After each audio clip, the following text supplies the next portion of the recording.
Hello again. The weather this week once again is going to be fairly changeable. Today what we've got is cold air coming in across the north behind this weather front, which is producing rain, but we still are in the milder conditions represented by the yellows further south. Now that rain that we're looking at is going to be heavy in parts. It's affecting parts of southern Scotland, northern England, Wales, the northwest Midlands and the southwest. The heaviest of which will be falling across the north of England.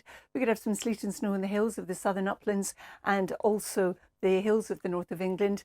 But to the north of that, in the sunshine, it's going to be colder than it was yesterday and not as windy. Come south, we're looking at 14s or indeed 15s, way above average for the time of year, which in parts of the southeast is 8 or 9.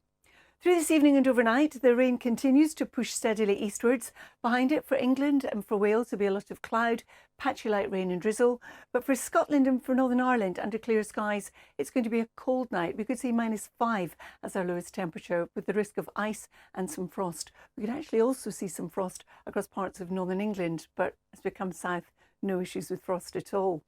So tomorrow, we're left with a bit of cloud across England and Wales. Bits of that will break up through the day to allow some brighter spells to come through, but we've got a ridge of high pressure building across us, so a lot of dry weather. Any showers we see in the northwest Highlands could prove to be wintry on the hills, and temperatures slipping down. 5 to about 9 degrees will be our maximum temperatures. Then as we move on through the rest of Wednesday, low pressures crossing to the north of Scotland, but look at all those isobars and this weather front. It's going to be a very windy day in the northern half of the country on Wednesday, with gales, even severe gales, and this rain will be heavy as it pushes steadily southwards with some hill snow in it. Come farther south again into England and to Wales, we're looking at a drier day, blustery winds, not as windy as in the north, and these are our temperatures, so they're starting to go up a little bit once again. Our range 7 to 11 north to south.